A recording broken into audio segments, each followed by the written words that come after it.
그래서 21절 지난 바에 이어서 베드로전서 1장 18절로 21절을 한 절씩 봤습니다. 너희가 알거니와 너희 우상의 유전한 망령된 행실에서 구속된 것은 은이나 금같이 없어질 것으로 한 것이 아니요 오직 흠없고 점없는 어린 양 같은 그리스도의 보배로운 피로 한 것이니라. 그는 창세전부터 미리 알리신 바 된 자나 이 말세에 너희를 위하여 나타내신 바 되었으니 너희는 저를 죽은 자 가운데서 살리시고 영광을 주신 하나님의 그리스도로 말미암아 믿는 자니 너희 믿음과 소망이 하나님께 있게 하셨느니라. 아멘. 기도합니다. 하나님 감사합니다. 늘 저희들 이 땅에 살아가는 동안에도 늘 하늘의 소망 가지고 살아갈 수 있도록 함께 하신 아버지 감사합니다. 오늘 밤도 저희들 또 주의 말씀을 전하고 들을 터인데 말씀 속에서 또 주님의 은혜와 또 사랑을 깊이 깨닫고 남은 생도 주님을 위해서 살아갈 수 있도록 믿음으로 충만하게 허락하여 주시옵소서. 예수 그리스도 이름으로 감사하며 기도 올리옵나이다. 아멘. 예수 그리스도의 보배로운 피를 제목으로 말씀드렸습니다. 우리가 구원받은 근거가 뭐겠습니까? 오늘 말씀 18절, 19절 말씀 보니까 구원받은 근거를 말씀하잖아요. 구속받은 것은 은이나 금같이 없어질 것으로 한 것이 아니고 오직 흠없고 점없는 어린 양 같은 그리스도의 보배로운 피로 한 것이라. 보배로운 피니까 대수의 값으로 지불된 것이기요 그분의 죽음을 의미합니다. 그래서 예수 믿는 그리스도는 누구겠습니까? 구속함을 받은 사람이지 않습니까? 구속함 받은 것은 은이나 금같이 없어질, 결국 썩거나 닳아지거나 없어지는 것이 아니라 그런 거 된 것이 아니고 금과 은은 땅에서 세상 사람들은 굉장히 좋아하지 않습니까? 귀하게 보는 보석입니다. 보석. 이 세상 사람들은 그것을 갖고 싶어 하지 않습니까? 금보석을. 그러나 금과 은이 오래가지만 그것도 없어질 수 있다. 없어질 수 있다는 것입니다. 그렇지만 그 구속함은 그런 것이 아니라 구원의 가치가 얼마나 큰가를 잘 가르치고 있지 않습니까? 구속. 이 용어는 주로 노예시장에서 사용된 용어인데 노예시장에서 대가를 지불하고 속전을 지불하고 노예를 사오는 것입니다. 어떠한 사람을 노예에서 건져내는 것이죠. 그런데 여기서 우리 인간의 삶은 본래 노예적인 삶을 생각할 수 있습니다. 우리 항상에서 그런 삶을 살았습니다. 노예적인 삶, 노예처럼. 그러면 노예였습니까? 우리가? 무엇에 노예였냐 하면 요한복음 말씀 볼까요? 요한복음 8장 가서 보시면 우리는 무엇에 노예였냐 하면 요한복음 8장 34절 말씀 보시면 요한복음 8장 34절 말씀 보겠습니다. 우리 예수께서 하신 말씀인데 요한복음 8장 34절 말씀 시작. 예수께서 대답하시되 진실로 진실로 너희에게 이르노니 죄를 범한 자마다 주의 종이라. 우리가 주의 종이었습니다. 우리 인생의 실상을 잘 가르치고 있지 않습니까? 주의 종으로 됐다. 인간은 죄의 노예로 노예 시장에 있는 존재였습니다. 사람들은 나는 자유하다 말하고 있지만 그렇지만 결국 하나님 나라 밖에 있는 사람들은 예수 믿고 거듭나지 못하고 그렇죠. 결국 예수를 믿지 않는 모든 사람들은 다 뭐죠? 하나님 보시 다 노예입니다. 노예. 하나님 보시 다 노예입니다. 노예. 국가적인 사회적인 자유를 얻었다고 해서 자유라고 말하시겠습니까? 그렇지 않습니다. 여전히 주의 노예입니다. 노예. 그래서 예수 믿고 예수님의 은혜로 예수의 피로 죄를 용서받지 않았다면 다 모두가 주의 노예입니다. 노예. 욕심에서 자유로울 수 없고 자본에서 자유로울 수 없고 미움에서 자유로울 수 없는 것이고 자신의 인생 그래서 결국 예수 믿고 예수의 피로 구원받지 못하면 결국 주의 종류탐을 살아갈 수밖에 없는 것입니다. 노예로 살아갈 수밖에 없는 것이지 않습니까? 쉽게 말해서 비유로 얘기하면 물고기가 그렇죠. 물고기가 어항 속에서 나는 자유다 하면서 헤엄을 치지만 결국 어항 속에 갇힌 것이지 않습니까? 여전히 어항 가운데 다니고 있지만 여전히 어항 속에 그 장소에 갇힌 것과 똑같은 것이죠. 하나님께서는 이 죄를 속하는 법칙을 줬습니다. 속하는 법칙. 구약 가서 볼까? 구약 성경 레위기 17장 가서 보시면 하나님께서는 이 죄를 속하는 법칙을 말씀하는 법칙, 레위기 17장 11절 말씀 보시면 이런 죄를 속하는 법칙이 뭐냐 하면 레위기 17장 11절 말씀, 레위기 17장 11절 시작. 육체의 생명은 피에 있음이라 내가 이 피를 너희에게 주어다네 뿌려 너희의 생명을 위하여 속하게 하였나니. 아멘. 뭐라고 말씀하죠? 육체의 생명 어디 있습니까? 피에 있다. 이 피를 너희에게 줘가지고 단에 뿌려서 너희의 생명을 위해서 속하게 하였나니 생명이 피에 있으므로 피가 죄를 속한다. 그 말씀하지요. 생명은 가능하죠. 그래서 피의 중요성은 생명의 생명. 그런데 이 생명은 오직 흠이 없고 점이 없어야 되는 것이지 않습니까? 구약의 인간의 죄를 대신해서 희생 제물로 사용되는 것은 그래서 모든 제물들, 양 같은 것들, 양을 주님께 드릴 때도 흠이 없고 점이 없어야 되는 거 아니겠습니까? 자, 출애굽기 12장 5절 말씀. 자, 구약에서 대리적인 희생 제물로 사용되는 것은 흠도 없고 점도 없어야 되는 것이지 않습니까?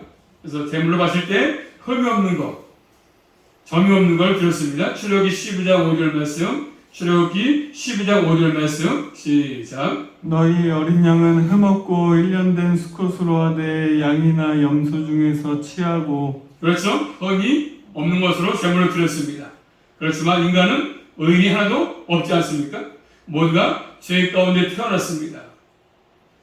그래서 그 구속을 위해서 죄 없는 생명이 있어야 하는 것이지 않습니까? 바로 그게 뭡니까? 우리를 구원하신 흠이 없는 점 없는 예수 그리스도, 그분의 희생을 통해서 우리가 그 피를 통해서 구원을 얻는 거 아니겠습니까? 하나님께서 독생자 예수를 보내가지고 흠도 없는 점 없는 그분을 우리에게 보내셔가지고 우리가 그분을 믿어가지고 내 죄가 사해지면서 구원을 받은 것이죠. 어린 양으로 보내신 예수 그리스도. 자, 신약성경 마가복음 말씀은 마가복음 10장 45절 말씀, 마가복음 10장 45절. 자, 흠도 없고 점 없는 어린 양, 하나님을 보내신 독생 성자 예수 그리스도. 자, 그분은 마가복음 10장 45절 말씀 보시면 마가복음 10장 45절 시작. 인자에 온 것은 섬김을 받으려 함이 아니라 도리어 섬기려 하고 자기 목숨을 많은 사람의 대성물로 주려 함이라. 대성물. 그래서 예수 그리스도 위에 이 세상에서 우리를 구원하기 위해서 대가를 치를 수 있는 사람은 아무도 없지 않습니까? 날 위해서 대가를 죄를 없애기 위해서 죽을 사람은 한 사람도 없습니다. 죽어도 되지 않지 않습니까? 오로지 흠이 없고 점 없는 예수 그리스도만이 우리의 죄를 대속할 수가 있는 것이죠. 또 신약성경 요한계시록 1장 5절 말씀 보시면 요한계시록 1장 5절 말씀. 이 땅에는 아무도 내 죄를 용서하기 위해서 댓글을 치를 사람이 아무도 없습니다. 요한계시록 1장 5절 말씀 시작. 또 충성된 증인으로 죽은 자를 가운데서 먼저 나시고 땅의 임금들의 머리가 대신 예수 그리스도로 말미암아 은혜와 평강이 너희에게 있기를 원하노라. 우리를 사랑하사 그의 피로 우리 죄에서 우리를 해방하시고. 아멘. 뭘요? 그의 피로 우리를 죄에서 해방하셨다, 이렇게 말씀합니다. 그렇기 때문에 예수 그리스도를 믿어야만이 결국 구속함을 받을 수 있는 것이지요. 그래서 죄의 dun에서 자유를 얻는 것입니다. 예수를 믿을 때, 나의 주로 모실 때. 그래서 거짓 주인으로부터 해방이 되는 것입니다. 그러므로 구원은 우리에게 값없이 주어진 선물이지만 결코 값의 은혜가 아니지 않습니까? 하나님의 은혜를 싹으로 취급해서는 안 되는 것입니다. 가장 값비싼 값을 지불하시고 그래서 우리를 구원하신 거기 때문에 빠질 수 없는 은혜 아니겠습니까? 하나님의 아들 예수 그리스도의 피가 흘려진 값이기 때문에 가장 고귀한 것이고 가장 큰 것입니다. 예수님께서 이렇게 십자가에 지신 것은 결국을 망령된 행실에서 구원해가지고 하나님의 나라에서 결국 우리는 이제 의미 있는 삶을 사도록 하기 위해서 그런 것입니다. 그렇기 때문에 우리가 이제 구원을 받았기 때문에 망령된 삶 방식을 추구할 수가 없다는 것이죠. 그래서 예수 그리스도의 피는 구원에만 효력이 있는 것이 아니고 우리의 삶의 문화, 우리의 그릇된 풍습까지도 다 변화시키는 효능이 있습니다. 그래서 우리는 헛된 삶에서 벗어날 수 있도록 하시는 거죠. 예수의 피로, 예수의 피가. 그래서 예수께서 보이는 피는 죄에 대한 삶 방식에서 우리 완전히 건져냈습니다. 그래서 이제는 하나님만을 신뢰하고 내 삶을 주님께 맡기고 말씀을 따르면 헛된 삶에서 벗어날 수가 있는 것입니다. 하나님께서 우리에게 이렇게 참된 자를 주신 것이죠. 그래서 이제는 노예 시장에서 우리를 샀기 때문에, 그래서 고대의 노예를 사려면 대속물로 은이나 금을 지불하는 것이지 않습니까? 돈이 지불돼야 그 종을 살 수가 있는 것입니다. 자, 우리를 주에서 구속하시는 것은 은이나 금으로 되는 것이 아니고 돈으로 되지 않지 않습니까? 돈도 사람이 만들기 때문에 결국 사람이 만든 것들은 그래서 아무리 다 갖다 놔도 대속할 수가 없습니다. 구속할 수가 없는 것이죠. 돈은 아무리 많아도 우리의 생명을 살 수가 없습니다. 구원할 수가 없습니다. 지식이 많아도 나를 구원할 수가 없습니다. 그래서 인류의 근본 문제, 죄에서 구원할 자는 오로지 예수 그리스도밖에 없다는 것을 말씀합니다. 오직 예수의 그 보배로운 피만이 나를 구원할 수가 있지 않습니까? 예수의 피, 그것도 보배로운 피가. 오늘 본 말씀 19절 말씀 보시면 19절입니다. 시작. 오직 흠없고 점없는 어린 양 같은 그리스도의 보배로운 피로한 것이니라. 그래서 그리스도의 피로한 것이 보배로운 피로 했습니다. 우리의 공로를 요구하지 않고 하나님이 값없이 주시는 선물이었습니다. 또 신약성경 요한계시록 22장 가서 보시면 22장 17절 말씀 보시면 요한계시록 22장 17절 말씀 시작. 신부가 말씀하시기를 오라 하시는도다. 듣는 자도 오라 할 것이요 목마른 자도 올 것이요 또 원하는 자는 값없이 생명수를 받을지라 하시더라 말씀했습니다. 그래서 우리 구원은 하나부터 열까지 만 가지가 하나님의 선물입니다. 선물. 우리가 구원받는데 하나님의 자녀가 되는데 우리에게 요구되는 값은 없습니다. 지불할 수 있는 것이 우리에게 아무것도 없지 않습니까? 지불할 수도 없고 지불할 것이 아무것도 없습니다. 하나님께서 인정하실 만한 모든 것들이 나에게 없습니다. 오로지 하나님의 선물로 우리가 구원을 받은 것입니다. 그 다음에 세 번째로 우리가 구원받은 것은 그냥 가다 갑자기 받은 것이 아니라 철저히 하나님의 계획 가운데 하나님의 계획. 오늘 본 말씀 20절 말씀입니다. 20절 시작. 그는 창세전부터 미리 알리신 바 된 자나 이 말세에 너희를 위하여 나타내신 바 되었으니. 아멘. 자, 예수님이 어떤 분이신지를 잘 가르치고 있지 않습니까? 예수님은 하나님의 계획 가운데 오신 분이시다. 그래서 창세전과 말세 얘기해요. 말세. 창세전과 말세 얘기합니다. 예수님 본래 창세전부터 미리 알리신 바 되신 분이라고 말씀하지 않습니까? 창세전부터 미리 알리신 바 되신 분이시다.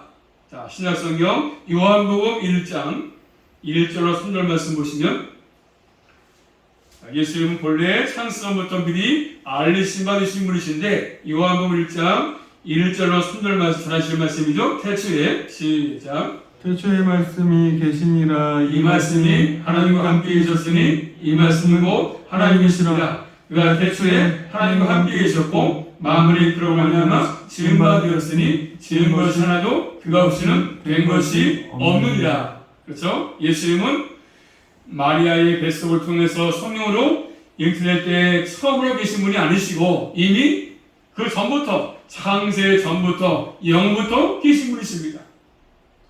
영원하신 하나님께서 그분의 아들을 구원자로 보내실 것을 미리 결정했다. 그런 의미입니다. 그래서 예수님이 언제 나타났습니까? 본문에서 말세에 1장 20절 말세 죄를 없게 하시려고 세상 끝에 누구를 위해서입니까? 너희를 위해서. 거기에 너희 가운데 우리도 포함되지 않습니까? 우리도 예수님께서 구원의 역사를 이루기 위해서 나타나신 것은 하나님의 계획에 의한 것이다. 수놓고식이 아니라 철저한 하나님의 계획 가운데 갑자기 예수님이 오신 것이 아니고 인류를 구원하기 위한 하나님의 계획을 따라오셨습니다. 하나님께서 보내시로 작정하시고 계획하시고 때가 되니까 이 땅에 보내신 것이잖아요. 이 말세 어디 있습니까? 나타내신 바 되었다. 이 말씀에서 해결할 수 있는 것이 답은. 이 말씀은 이미 나타나던 것이 앞으로 나타날 것이다. 그래도 아니지 않습니까? 이미 나타났다. 말세 이미. 이 말씀은 재림의 얘기가 아니지 않습니까? 초림 예수님의 초림. 사람들은 말세 그러면 어떻게 합니까?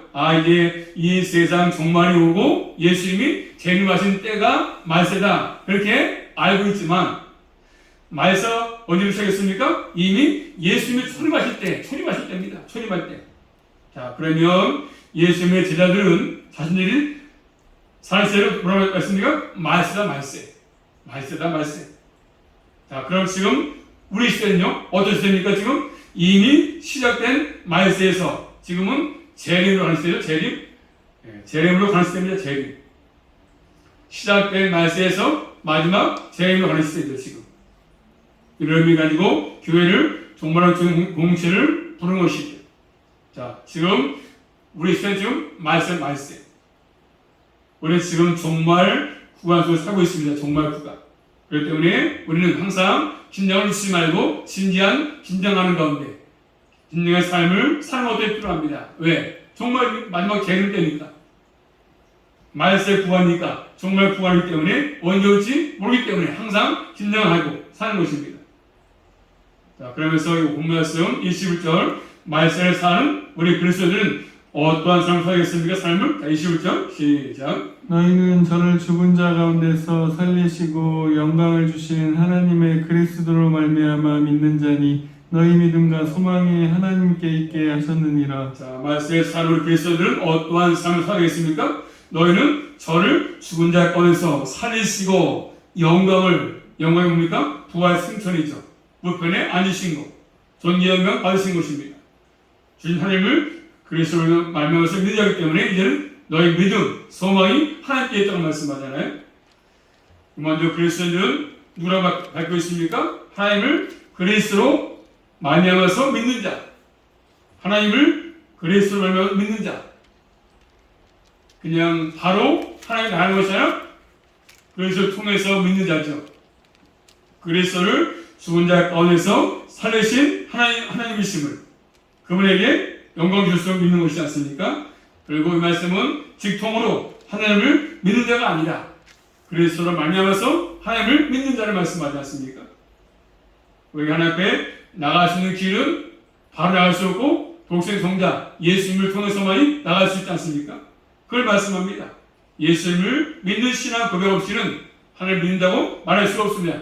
그건 참된 신앙이 아닌 것이죠. 항상 예수님을 통해서 우리의 중보자이신 예수님을 통해서 하나님께 나갈 수 있고 신앙도 마찬가지죠. 그분을 통해서 믿는 것이 하나님을 예수를 빼놓고는 하나님을 믿을 수가 없는 것입니다. 그것을 지금 말씀을 주고 있습니다. 사도 바울이 예수님을 영접하기 전에 하나님을 믿었습니다. 하나님을 믿었어. 자, 로마서 볼까요? 10장 1절 사도 바울이 예수님을 영접하기 전에 하나님을 믿었었는데 로마서 10장 1절 말씀 로마서 10장 1절 시작. 형제들아 내 마음에 원하는 바와 하나님께 구하는 바는 이스라엘을 위함이니 곧 저희로 구원을 얻게 함이라. 여기 말씀 뭐라고 말하죠? 이스라엘을 말하면서 로마 10장 1절 바울이 지금 이스라엘을 말하면서 2절 말씀 보시며 시작. 내가 증거하노니 저희가 하나님께 열심히 있으나 지식을 쫓은 것이 아니라. 자, 바울이 지금 자신의 과거를 말씀하는 경험을 그런데 먼저 지금 처음에는 올바른 지식을 쫓은 것이 아니었다. 영접하기 전에 하나님 믿었지만 올바른 지식을 쫓은 것이 아니었다. 자, 그리스도를 믿는 믿음에 대한 올바른 지식이 없이 그냥 하나님께 열심히 했습니다. 바울이 무조건 열심히 했어. 올바른 지식이 없이. 자, 그렇기 때문에 하나님 앞에 나가는 길은 예수 그리스도로 말미암아서 가는 길밖에는 없음을 바울은 알지 못했습니다. 그래서 예수님 삶을 없애기 위해서 그래서 막 다니면서 죽이지 않습니까? 바울이. 과거에 바울은 하나님 믿었지만 그리스도니 아닌 때가 있었죠. 영접하기 전에, 건너기 전에, 다메섹에서 만나기 전에. 복음을 전할 때도 마찬가지였으며 예수를 전하는 것이 참으로 중요한 이유 그거 아닙니까? 그래서 항상 복음을 증거할 때마다 결국 예수 그리스도를 바르게 증거하는 게 필요합니다. 하나님 사이에 갈 수 있는 비결, 예수를 바로 증거하는 것, 예수님을 전하는 것이 필요한 것이죠. 그래서 예수 그리스도를 믿는 믿음이 있어야 구원이 있는 것이지 않습니까? 그래서 그리스도를 말미암아서 우리에게 무엇이 있습니까? 다시 21절 본문 21절 시작. 너희는 저를 죽은 자 가운데서 살리시고 영광을 주신 하나님의 그리스도로 말미암아 믿는 자니 너희 믿음과 소망이 하나님께 있게 뭐가 하시니라. 있습니까? 우리에게 그리스도를 통해서 우리가 무엇이 왔습니까? 믿음이 있었고 소망이 있다. 믿음과 소망이죠. 누굴 향해서? 하나님께 대상. 이제 믿음과 소망을 하나님께 주고 너희가 살아내는 것이다. 그래서 예수를 통해서 우리가 가진 그 믿음, 그 다음에 소망, 하나님께 소망을 두고 살라고 말씀하십니다. 우리 믿는 사람들은 이 땅에서 나그네의 삶을 살고 있지만 소망이 확실하지 않습니까? 확실합니다. 이것이 참된 믿음이고 믿음의 삶인 것이죠. 그러므로 우리는 항상 믿음의 삶이 필요합니다. 믿음의 삶. 믿음은 하나님을 전적으로 신뢰하는 것이지 않습니까? 신약성경 요한일서 5장 4절 마지막 하겠습니다. 마지막으로 요한일서 5장 4절 말씀 보시면 믿음은 하나님에 대한 전적인 신뢰인데 요한일서 5장 4절 말씀 요한일서 5장 4절 우리가 믿음이 있어야 주님을 신뢰해야 이 세상 살아갈 때마다 넉넉히 이길 수가 있습니다. 요한일서 5장 4절 말씀 시작. 그저 하나님께로서 난 자마다 세상을 이기느니라. 세상을 이김은 이것이니 우리의 믿음이다. 그래서 하나님을 전적으로 신뢰하고 하나님을 의지해 살아갈 때 이 땅에서 우리는 승리할 수 있는 것이죠. 믿음으로 승리할 수 있는 것입니다. 믿음이 없이는 승리할 수가 없는 것입니다. 헛된 망욕된 행실에서 벗어나는 길은 믿음밖에 없죠. 믿음과 소망을 하나님께 주고 전적으로 하나님만을 신뢰하고 그 말씀에 의지해 사는 일밖에 없습니다. 그래서 예수님을 나의 주라고 믿는 사람의 특징이 뭐였습니까? 믿음이죠. 믿음. 믿음이 있어야 한다. 믿음. 믿음이 없으면 말세에 믿음은 복이냐 말씀한 것처럼 믿음이 있어야 하나님을 기쁘시게 할 수 있는 것들이죠. 그래서 우리 예수 믿는 그리스도인들은 믿음의 사람으로서 이 세상을 살아갈 때 넉넉히 이길 수가 있는 것입니다. 꼭 기억하시고 다른 것은 없어도 믿음을 가지고 하늘의 소망 가지고 이 세상을 넉넉히 이기며 승리하며 살아갈 수 있기를 주님의 이름으로 축복합니다.